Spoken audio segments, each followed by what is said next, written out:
Hey, Chris with Diesel Power Products, and on today's Boost It, we've got something shocking here for you, an alternator upgrade. The OEM alternators on your trucks are good enough to basically do the bare minimum, and if you're running anything aftermarket like lights, a winch, whatever, you're going to need an upgraded alternator.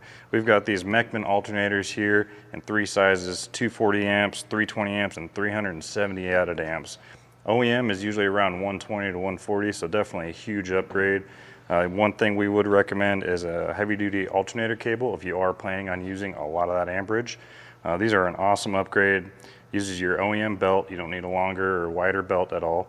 And we've got this one particularly is for a 99 to 07, 73, and 60. So these drop right on, no other custom modifications required. We also have these for the Cummins and Duramax platforms. So if you guys have any questions on this, feel free to give us a call. We have sales techs on the phone from 6 a.m. to 6 p.m. Monday through Friday, Pacific time. You can also reach us via emails or chats on the site. We're here to give you the best tech support in the industry. Thanks for watching. We'll see you on the next one.